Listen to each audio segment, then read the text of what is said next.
नमस्कार मित्रांनो, मी गोविंद हिबारे शाश्वतच्या या ऑनलाईन प्लॅटफॉर्मवर आपल्या सगळ्यांचं स्वागत करतो. आज आपला भेटण्याचा उद्देश म्हणजे शाश्वतची सरळ सेवा बॅच. आज आत्तापर्यंत आपण महेश सरांनी पहिलं लेक्चर घेतलं, त्याच्यामध्ये ओव्हरव्ह्यू सांगितला, कशी असेल परीक्षा, काय असेल. त्यानंतर काल नागेश सरांनी आपल्याला मॅथ बद्दलची व्यवस्थित माहिती दिलेली आहे. आज पाहणार आहोत आपण रिझनिंग बद्दलची, म्हणजेच बुद्धिमत्ता चाचणी बद्दलची माहिती. बघा मित्रांनो, हा जो सब्जेक्ट आहे, जर बुद्धिमत्तेबद्दलच माहिती घ्यायची आहे, तर आयोगाने एमपीएससीच परीक्षा घेणार आहे असं जर कन्सिडर आहेच, बरोबर आहे. तर आयोग बुद्धिमत्तेचा सिलेबस फक्त आणि फक्त एका ओळीत मांडतो. काय असते ओळ? बघा, बुद्धिमापन चाचणीचा सिलेबस हा फक्त एकाच ओळीत मांडत असतो. उमेदवार किती लवकर, म्हणजे काय रे, स्पीड बद्दल बोलतोय उमेदवाराच्या, बरोबर आहे. आणि अचूकपणे ॲक्युरसी बद्दल बोलतोय. कशाबद्दल बोलतोय? ॲक्युरसी बद्दल बोलतोय. विचार करू शकतो. ॲक्युरसी, स्पीड आणि ॲक्युरसीनं काय करू शकतो? विचार करू शकतो. हे आजमावण्यासाठीचे प्रश्न. कुठलाही टॉपिकचं नाव नाहीये, कुठल्याही टॉपिकचं नाव आहे. या कारणानेच हा सब्जेक्ट सगळ्यांसाठी एक मिस्टेरियस बनून जातो. बघा रे, कुठल्याही टॉपिकचं नाव आहे. आयोगाच्या प्रत्येक सिलेबसमध्ये, प्रत्येक स्कीम ऑफ एक्झामिनेशन मध्ये तुम्हाला बुद्धिमापनचा सिलेबस याच पद्धतीने डिस्क्राइब दिसतो. सरळ सेवेला पण त्याच पद्धतीने असेल. स्कीम ऑफ एक्झामिनेशन आल्यानंतर अशा पद्धतीने असला तर तुम्हाला आश्चर्य वाटायला नको. मग आपण काय केलं, या सरळ सेवेच्या शाश्वतच्या बॅचसाठी मागच्या पूर्ण जेवढ्या सरळ सेवेच्या एक्झाम घेतल्यात, कोणी एमपीएससीने घेतल्यात किंवा टीसीएस आयबीपीएस कोणी पण घेऊ द्या, त्यांचा सिलेबस आपण काय केलाय? एकत्र केलाय. ओके, तो सिलेबस आपल्याला पाहायचा आहे. काय असेल आपली पूर्ण त्या बॅचची स्ट्रॅटेजी, काय आपण त्याच्यात शिकणार आहोत, कसं शिकणार आहोत आणि सिलेबसची डेप्थ काय असणार आहे, या सगळ्याबद्दल आपण आता येणाऱ्या काही काळात माहिती घेणार आहोत. तर चलूया पुढच्या मुद्द्याकडे. वर्बल रिझनिंग, भाषिक बुद्धिमत्ता. रिझनिंगचे बेसिकली दोन पार्ट आहेत. कशाचे? रिझनिंगचे दोन पार्ट आहेत. पहिली भाषिक आणि दुसरी अभाषिक. ओके, याच्यामध्ये आणखी एक अॅनालिटिकलचा पार्ट येतो, बरोबर, क्रिटिकल रिझनिंगचा पार्ट येतो, पण तो सरळ सेवेला येईल का नाही याबद्दल संभ्रम आहे. आतापर्यंत त्याचे प्रश्न सरळ सेवेच्या एमपीएससीच्या आतापर्यंत झालेल्या परीक्षेमध्ये कधीच दिसले नाहीत. पण काही जर असेल स्कीम ऑफ एक्झामिनेशन मध्ये काही जर वेगळं आलं तर ते एखादा शब्द वाढून आला तर आपण त्याला पण इन्क्लूड करणार आहोत. परीक्षेमध्ये काय येणार आहे याच्यापेक्षा कसा अभ्यास करायचा आहे, काय करायचं आहे, कुठल्या हिशोबाने, कारण की आता आपल्याला कोणालाच काहीच माहित नाहीये सिलेबस काय आहे ते. मग आपण आतापर्यंत कशावर चालत आहोत? तर अनुमानावर चालत आहोत. बरं, आतापासून सुरुवात करायची का? तर करावीच लागणार, याच्याशिवाय आपल्याला काय पर्यायच नाहीये. कारण की तुम्ही जर म्हणाल की मी स्कीम ऑफ एक्झामिनेशन आल्यानंतर तयारीची सुरुवात करतो, याची तयारी करतो, तर तसं होणार नाहीये. तसं होणारच नाही, पॉसिबलच नाही. तेव्हा आपण पास होण्याची शक्यता आपली खूप कमी होऊन जाईल. मग आपल्याला काय करायचं? सुरुवात तर करायची आहे. एक प्रॉपर मार्ग पाहिजे, तो शाश्वतने काढण्याचा प्रयत्न केलाय. काय असेल बॅचमध्ये पूर्ण सिलेबस डिस्कस करूया आणि त्यांच्या अनुषंगाने काय असेल, बरोबर आहे. आपण जसं आयोगाच्या सिलेबसमध्ये पाहिलं होतं, दोन गोष्टी महत्वाच्या आहेत. विचार करण्याची क्षमता कशी असली पाहिजे? ॲक्युरेट असली पाहिजे, अचूक असली पाहिजे. आणि विचार कसा झाला पाहिजे? एकदम लवकर, स्पीडली झाला पाहिजे. थिंकिंग प्रोसेस कशी पाहिजे तुमची? एकदम स्पीडली पाहिजे. आणि कशी पाहिजे? अचूक पाहिजे. याच्यावर अनुसरून तुमच्याकडून काय अपेक्षित आहे हे बघायचं आपल्याला. आयोगाला त्या पेपरमध्ये तुमच्याकडून काय अपेक्षित आहे हे बघायचं आहे. चला बघूया सिलेबसच्या माध्यमातून. जर टॉपिकचे नावं जर बघितली, सर्वीकडे सगळ्या एक्झाम मध्ये टॉपिकचे नाव तुम्हाला सेम दिसते. टॉपिकचे नावं कुठेच एमपीएससीच्या साईटवर कुठे दिसत नाही, पण सिलेबस जेव्हा बघतो, काही पेपर बघतो, तेव्हा टॉपिकचे नावं काढता येतात. मग त्याच्यातून तुमचा काय अनुभव आहे, तुम्हाला काय पाहिजे आयोगाला, हे आपल्याला इथं बघायचं आहे. चला, काही टॉपिक आहेत, just like analogy, classification, series, coding, decoding, blood relation, direction, distance, order, ranking, sitting arrangement. आता समसंबंध, वर्गीकरण, मालिका पूर्ण करणे, सांकेतिक भाषा, नातेसंबंध, हे मराठीतून नाव सगळे. आता सिंपलची गोष्ट काय, याची लेवल काय असेल? सरळ सेवेची लेवल असेल. आता ही सगळे सांगताना काय सांगताल? सरळ सेवेची लेवल. काय असते सरळ सेवेची लेवल? याच्यावर कॉन्सन्ट्रेट करूया. काय सरळ सेवेची लेवल आहे? तर प्रश्नाचा पूर्णपणे प्रश्न वाचून सोडून हा किती सेकंदात झाला पाहिजे? 36 सेकंदात झाला पाहिजे. कसा अचूकपणे आणि स्पीडली, कसा ॲक्युरेटली आणि स्पीडली 36 सेकंदात झाला पाहिजे. मग classification, analogy, classification, series, coding, decoding याचे जे कॉन्टॅक्ट, याचे जे लॉजिक आहेत, जेव्हा आपण कोडिंग डिकोडिंग एका पर्टिक्युलर वे मध्ये पूर्ण शिकतो, त्याच्यावर डिपेंड सिरीजचे लॉजिक आहेत, क्लासिफिकेशनचे, एनालॉजीचे लॉजिक आहेत. म्हणजे हे 4 टॉपिक कसे आहेत, इंटरकनेक्टेड आहेत. एक जर टॉपिक व्यवस्थित कोडिंग डिकोडिंग व्यवस्थित समजून घेतला, त्याच्यातले लॉजिक व्यवस्थित समजून घेतले, तर आपल्याला 4ही टॉपिक सोडवायला सोपे जातात. नियर बाय सेम असे लॉजिक आहेत. काही छोटे छोटे बदल जर लक्षात घेतले तर सेम. हेच आपण आपल्या बॅचमध्ये डिटेलमध्ये घेणार आहोत. पण प्रश्न या पद्धतीचे असतील की जिथे ते 36 सेकंदात पूर्ण होणारे असतील. आता कोडिंग डिकोडिंग हा बँकेला सुद्धा आहे, बँकिंगच्या एक्झामला सुद्धा आहे. कोडिंग डिकोडिंग हा UPSC ला सुद्धा आहे, MPSCच्या CSAT ला सुद्धा येतो. मग त्या टाईपचे प्रश्न इथं शिकायचे आहेत का आपल्याला? नाही. इथे जे शिकायचं आहे ते प्रिसाईज असेल, जे परीक्षेला येण्याची शक्यता आहे ते असेल. आपण बॅचमध्ये पण त्याबद्दलच घेणार आहोत. फापट पसारा शिकून काही होणार आहे का आपल्याला? काहीच होणार नाहीये. फापट पसारा शिकून काहीच होणार नाही. सगळं शिकण्यात मतलब नाहीये. कोडिंग डिकोडिंग टॉपिक फार मोठा आहे, याचं वास्ट कॉन्सेप्ट आहे. 26-27 लॉजिक कॉन्सेप्टच आहे, त्याच्यामध्ये हजारो लॉजिक आहेत. आपल्याला तेवढी शिकायची गरज आहे का? नाही. आपण सरळ सेवेची एक्झाम देतोय, मग काय शिकायला पाहिजे ते या बॅचमध्ये शिकण्यात भेटेल. बेसिक पासून ते ऍडव्हान्स पर्यंत जे येणार आहे सगळंच्या सगळं, कुठलं परीक्षेला येणार सगळ्याच्या सगळं या 4ही टॉपिक मध्ये आपल्याला शिकायचं आहे. आणि सगळ्यात जास्त वेटेज सरळ सेवेला या 4 टॉपिकला दिलेलं असतं. कमीत कमी जर असं जर समजलं 25% सिलेबस रिझनिंगचा आहे, ज्याला 25% जर प्रश्न रिझनिंगचे येणार आहेत कमीत कमी, असा जर विचार केला, किंवा 25 किंवा 20%, कमीत कमी 20% तर येणारच आहे. 20% सिलेबस रिझनिंगचा आहे असं जर समजलं, एवढं मोठं वेटेज जर रिझनिंगला दिलं असेल, तर लॉजिक आणि त्यासोबतचे टॉपिक ते सुद्धा प्रॉपरलीच करावे लागणार आहेत. याच्या सोबत शाश्वतचं एक कॉन्सेप्ट आहे. लॉजिक कॉन्सेप्ट शिकवणं ही तर एक वेगळीच गोष्ट आहे. याच्यात तर परफेक्शन लागतंच. इथं तुम्हाला ते परफेक्टली भेटेलच. त्यासोबत भेटेल तुम्हाला प्रॅक्टिस. रिझनिंगसाठी सगळ्यात महत्वाचं काय? तर ती प्रॅक्टिस आहे. ही प्रॅक्टिस तुम्हाला इथं सगळ्या याच्यात करून घेतल्या जाईल. कॉन्सेप्ट काय? ते 4 लॉजिक तर झाले, 4 टॉपिकचं झाले. त्याच्यानंतर blood relation, direction, distance, order, ranking, setting, arrangement कशासाठी आहेत? अचूकपणा तपासण्यासाठी, तुमची ॲक्युरसी तपासण्यासाठी. तुम्ही एखाद्या जंबल गोष्टीला, एखाद्या जंबल थिंकला किती सॉर्टेडपणे सॉर्ट करता. डायरेक्शन, डिस्टन्स, ब्लड रिलेशन काय रे? जंबल वाक्याची जंबल पण आहे, बरोबर? त्याचं पझल टाईप आहे. म्हणजे बेसिकली काय, तर एखादा समजा अमित उत्तरेकडे तोंड करून 4 किलोमीटर चालत गेला. उत्तरेकडे तोंड करून 4 किलोमीटर चालत गेला. उत्तरेकडून पुन्हा दक्षिणेकडे वळाला, पुन्हा उजवीकडे, डावीकडे, उजवीकडे, डावीकडे वळून कुठेतरी पाहतोय. कुठल्या दिशेला पाहतो? असा काहीतरी प्रश्न दिलेला आहे. काय देण्याचा उद्देश आहे? तुम्ही एखाद्या क्रिटिकल गोष्टीला सॉर्ट करू शकता का नाही हे पाहण्याचं आहे. तुमच्यात अचूकपणा किती आहे? अचूकपणा किती आहे हे पाहण्याचा संदर्भ आहे. 2 वाक्यातला सिलेबस आहे, एका वाक्यातला सिलेबस आहे, 2 महत्त्वाचे शब्द आहेत. त्या 2 महत्त्वाच्या शब्दापासून किती टॉपिक तयार होतात आणि किती कोणचा कॉन्सेप्ट त्यांना तुमच्यातून पाहिजे हे लक्षात घ्या. बघा, हे सगळे टॉपिक तो अचूकपणा शोधण्यासाठी आहेत. हे वैचारिक पातळी आणि स्पीड, तुम्ही एखाद्या गोष्टीबद्दल किती विचार करताय, किती अँगलने विचार करताय हे बघताय. चला पुढचे टॉपिक बघूया. या टॉपिकवर काही एक्झाम्पल्स आहेत. तुम्हाला एक्झाम्पलच्या माध्यमातून तुम्हाला थोडंसं जास्त कळायला मदत होईल.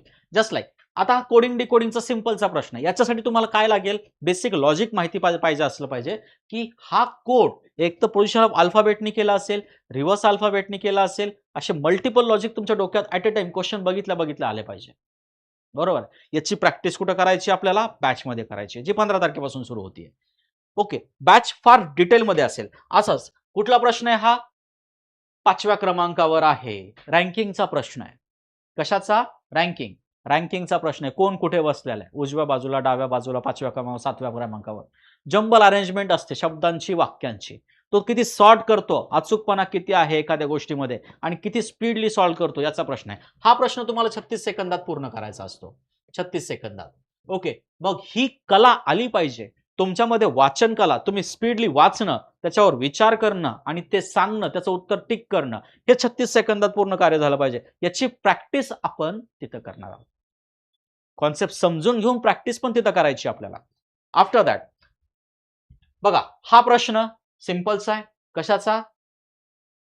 कोडिंग डिकोडिंगचाच. वापस कशाला तरी काहीतरी कन्सिडर केलाय. अॅनालॉजी पण म्हणू शकतो आपण, coding decoding. New type of analogy म्हणू शकतो, कोडिंग डिकोडिंग म्हणू शकतो. कशावरून काय येईल? मॅथमॅटिकल ऑपरेशन्स आहेत, मॅथमॅटिकल पझल सुद्धा असू शकतं. बरोबर. वेगवेगळ्या कॉन्सेप्टमध्ये याला काय करतो आपण? कन्सिडर करतो. बरोबर. मग याच्यामध्ये पण काय करायचं आपल्याला? लॉजिक कसं फाइंड करायचं ऍक्युरेटली, स्पीडली, हे बघायचं असतं. प्रश्नाचे टाईप घेतलेत आपण, याचं पूर्ण प्रॅक्टिस कुठे करायची आपल्याला? त्या बॅचमध्ये करायची. चला, अशाच टाईपचे नवीन काही कॉन्सेप्ट आहेत. आता बघा, puzzle, Venn diagram, syllog, mathematical operation, missing number, calendar, column. Simple simple topic आहेत. सगळ्या सिलेबसमध्ये दिसणार आहेत, सगळ्या प्रश्नपत्रिकेत दिसणार आहेत.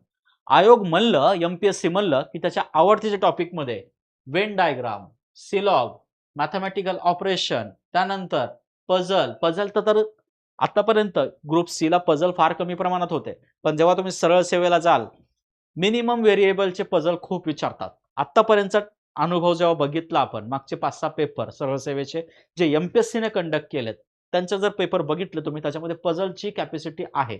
पझल छोटे छोटे पझल आणि सिटिंग अरेंजमेंट विचारतात. आतापर्यंत आपण एमपीएससी शिकत असताना, कंबाईन शिकत असताना किंवा एमपीएससीचा कुठलाही दुसरा अभ्यास करत असताना या पझलला दुर्लक्षित केलेलं होतं. येत नाही परीक्षेला, पण सरळ सेवेला येण्याची शक्यता दाट आहे. मग याच्यात पण टाईप आहेत. ग्रुपिंग पझल आहे, लिंकिंग पझल आहे, सिटिंग पझल, पुन्हा कम्पेअर पझल आहे, बॉक्स पझल आहे, फ्लोअर पझल आहे. मग याच्यात काय ट्रिक आहेत आणि तुमच्या परीक्षेला काय येऊ शकतं हे महत्वाचं आहे. मग हे कसं शिकायचं? त्या बॅचमध्ये शिकायचं. After that Venn diagram, syllog, one of the best, जे ज्याला लाईक करतं आयोग, असे टॉपिक आहेत. याचे बेसिक कॉन्सेप्ट. वेन डायग्राम दिसायला फार सोपा टॉपिक आहे, फार सोपा टॉपिक आहे, पण चुकायची शक्यता तेवढीच जास्त असते, तेवढीच जास्त असते. मग त्याचा ट्रिक काय आहेत, कॉन्सेप्ट काय आहेत, त्या सगळ्या गोष्टी आपण इथं बघणार आहोत. ओके. त्यानंतर मिसिंग नंबर, कॅलेंडर, क्लॉक, या टाईपचे पण टॉपिक आपल्याला इथं व्यवस्थितपणे शिकायचे आहेत. जसं वेन डायग्राम जसं म्हणलं मी, अशा टाईपचे प्रश्न विचारतात. फार क्रिटिकल असतात का? दिसायला फार सोपे, एकदा कॉन्सेप्ट समजला की सोपा, पण चुकायची शक्यता भरपूर काही, चुकायची शक्यता भरपूर काही. सोडवल्यानंतर खूप लोकांचं चुकायची शक्यता भरपूर काही असते. प्रश्न कशाचा आहे? एमपीएससीचाच आहे. माझा स्वतःचा आहे का? नाही, एमपीएससीचा आहे पूर्ण प्रश्न. बरोबर आहे. स्क्रीनशॉट घेतलेला आहे. चुकायची शक्यता भरपूर काही असते. मग याचा पण काही कॉन्सेप्ट, काय ट्रिक आहे, त्याचा आपण पूर्णपणे अभ्यास त्या बॅचमध्ये करणार आहोत. आफ्टर दॅट सिलॉग, हा पण एक फेवरेट टॉपिक आहे.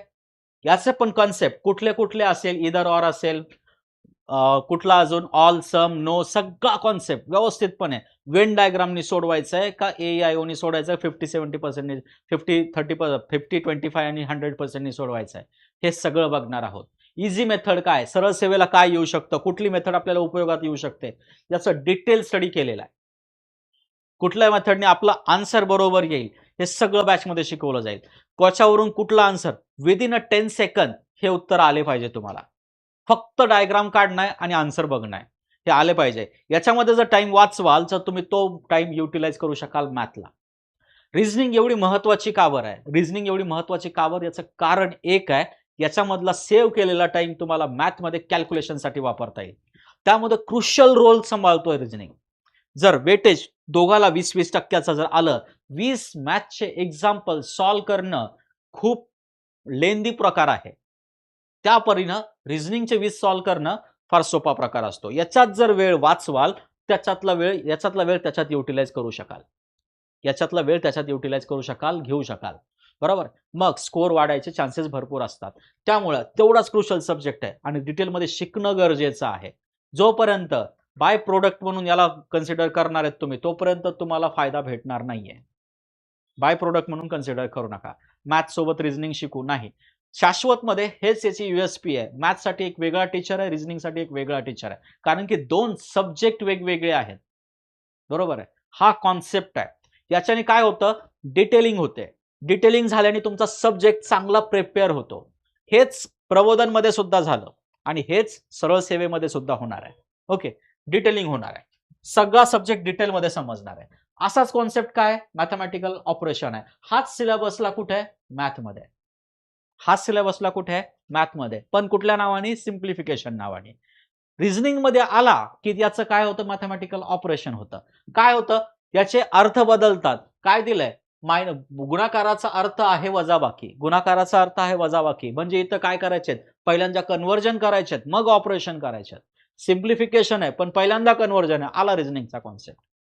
मॅथमध्ये आणि रिझनिंग मध्ये हा फरक आहे. मॅथमध्ये सगळे टॉपिक एकमेकाशी इंटरकनेक्टेड असतात, बरोबर आहे. तुम्ही जर रेशिओ, प्रपोर्शन, ऍव्हरेज आणि पर्सेंटेज व्यवस्थित केलं तर नंतरचे टॉपिक तुम्हाला speed, time, distance, compound interest, simple interest असे टॉपिक सोपे जातात, कारण की याच्यावर डिपेंड आहे. इथं प्रत्येक टॉपिक वेगवेगळा आहे, इथं प्रत्येक टॉपिकची वेगवेगळी थिअरी आहे. इथं प्रत्येक टॉपिक तुम्हाला जीव लावून शिकवला जातो, बरोबर. कसा कॉन्सेप्ट पूर्ण क्लिअर करून शिकवला जातो. इथं पूर्ण कॉन्सेप्ट क्लिअर करून शिकवला जातो. शिकून घ्यावंच लागणार आहे, त्याच्याशिवाय परीक्षेत परफॉर्मन्स होणार नाही चांगला, बरोबर. 20 मार्काचे प्रश्न जर असली, 20 प्रश्न जर असली तर तुम्हाला हे बेसिक कॉन्सेप्ट व्यवस्थित समजून घ्यावे लागतील. आफ्टर दॅट त्यानंतर येतं मोठा पार्ट, नॉन व्हर्बलचा मोठा पार्ट येतो. नियर अबाउट सरळ सेवेला आतापर्यंत जर बघितलं तर 20% सिलेबस, रिझनिंग मधला 20% सिलेबस, मी ओव्हरऑल नाही, रिझनिंग मधला 20 ते 25% सिलेबस या नॉन व्हर्बल पार्टवर आहे. याच्यामध्ये काय चेक केलं जातं, तर तुमच्या डोळ्याची आणि बुद्धीचं कनेक्शन कसं आहे, तुमच्या माइंडचं, ब्रेनचं आणि डोळ्याचं कनेक्शन कसं आहे. नॉन व्हर्बल म्हणजे काय, जिथं अभाषिक आहे, ते अभाषिक बुद्धिमत्ता आहे. तुम्ही जे बघता ते तुमच्या बुद्धीपर्यंत, तुमच्या माइंडपर्यंत, ब्रेनपर्यंत व्यवस्थित पोहोचतंय का नाही, याचा कॉन्सेप्ट चेक करण्यासाठी हा प्रकार आहे. याच्यामध्ये काय असतं, असे टॉपिक असतात ज्याच्यामध्ये तुम्हाला पेन उचलायची गरज नसते. Just like mirror image, water image, paper cutting, folding, embedded diagram, figure completion, cube, dice, counting of diagrams, counting of figures, अशा टाईपचे असतात. प्रश्न जर बघितले तर तुम्हाला कळेल हे काय, या टाईपचा प्रश्न असतो. हा बटर पेपर आहे, याला फोल्ड केल्यानंतर, बटर पेपरला फोल्ड केल्यानंतर याच्या आकृत्या, शेवटची आकृती सगळ्यात त्रिकोणी आकृती वर कशा पद्धतीचा असेल, तर प्युअर इमॅजिनेशनचा पार्ट आहे. बघ, इमॅजिनेशन एवढं होतं का नाही, याच्यासाठी काही ट्रिक असतील ते आपल्याला कुठं शिकावे लागतात. पहिल्यांदा याच्या आधी आपल्याला कुठला टॉपिक शिकावा लागतो, मिरर इमेज, वॉटर इमेज. त्याच्यातल्या काही ट्रिक वापरून याचा आपल्याला बटर पेपरची इमेज, आपल्याला लास्ट इमेज आपल्याला तयार करावी लागते, फोल्ड करून तयार करावी लागते. त्याचे बेसिक कॉन्सेप्ट माहिती असल्याशिवाय, मिररचे बेसिक कॉन्सेप्ट माहिती असल्याशिवाय तुम्हाला काही कळत नाही. जस्ट लाईक बेसिक कॉन्सेप्ट आहे, जर मी हात पुढे केला कॅमेऱ्याला, तुम्हाला आधी माझा हात दिसतोय का मी दिसतोय, हात दिसतोय ना, हात पुढे दिसतोय, सगळ्यात आधी हात दिसतोय, मग हाच कॉन्सेप्ट मिरर इमेजचा हे इथं वापरायचा आहे. काय, जवळची वस्तू त्याच्या इमेजमध्ये पहिल्यांदा दिसेल, जेव्हा मी हा फोल्ड करेल हे इथं इथं दिसायला हवं, बरोबर, इथं दिसायला हवं, मग तिथं दिसत तिथे. मग तो कॉन्सेप्ट असतो, मिरर ठेवायचा कॉन्सेप्ट आहे. हे डिटेलमध्ये शिकायचं आपल्याला, बॅचमध्ये डिटेलमध्ये शिकायचं आहे. बेसिक कॉन्सेप्ट आहे. नंतरचा क्वेश्चन बघितलं तुम्हाला कळेल, काउंटिंग ऑफ डायग्राम. याच्यामध्ये प्रत्येक काउंटिंग ऑफ डायग्राम मध्ये कमीत कमी 16 ते 17 टाईपच्या डायग्राम येतात, ज्यांचे फॉर्म्युले वेगळे आहेत, कॉन्सेप्ट वेगळे आहेत, कॉन्सेप्ट सगळ्या थिअरी सुद्धा वेगवेगळ्या आहेत. मग एवढं शिकायचं असेल तर आपल्याला काहीतरी व्यवस्थितच शिकावं लागेल. आणि कंपल्सरी क्वेश्चन असतो सरळ सेवेला, counting of diagram, triangle count करा, स्क्वेअर काउंट करा, रेक्टँगल काउंट करा. मग त्याच्यासाठी वेगवेगळे कसं करायचं, काय करायचं, त्याचं सगळे with example, maximum number of example आपण इथं ते सोडून घेणार आहोत, ज्याचे तुमचे कॉन्सेप्ट क्रिस्टल क्लिअर होतील, पूर्ण क्रिस्टल क्लिअर होतील. Next, dot situation. आता सध्याचा ट्रेंडिंग पॅटर्न आहे, आता सध्याचा ट्रेंडिंग पॅटर्न आहे कशाचा, आयोगाचा. सरळ सेवेला येण्याचे चान्सेस दाट आहे. मग याच्यामध्ये काय, डॉट सिच्युएशनचा कॉन्सेप्ट काय असतो, सगळे कॉन्सेप्ट व्यवस्थित शिकून घेणार आहेत. नॉन व्हर्बल म्हणजे काय, डोळ्यामध्ये पहाडे, याला पेन उचलायची गरज आहे का रे, बिलकुल नाहीये, बरोबर. पाहायचंय फक्त, अचूक जोडी शोधायची, म्हणजे ज्यांच्या दोन कॉन्सेप्टमध्ये दोन डॉट सेम पोझिशनला आहेत अशा अचूक जोड्या शोधायच्या. डोळ्याचं काम आहे फक्त, बरोबर, डोळ्याचं आणि बुद्धीचं काम आहे, तेच कनेक्शन इथं चेक करायचं त्यांना. क्लिअर आहे. हा सगळा प्रिपरेशनचा पार्ट सुरू होणार आहे 15 तारखेला, बॅच सुरू होणार आहे 15 तारखेला. याच्याबद्दल तुम्हाला महेश सरांनी पूर्ण माहिती दिली आहे. सगळी बॅच 15 तारखेला सुरू होणार आहे. व्हॅलिडिटी 1 वर्षाची राहणार आहे आणि 6 महिन्याचं प्रिपरेशन टाइम राहील. 6 महिन्यात तुम्हाला पूर्ण ट्रेन करण्याचा प्रयत्न आम्ही करू. ओके, भेटूया यासारख्याच व्हिडिओमध्ये पुढच्या वेळेस. धन्यवाद.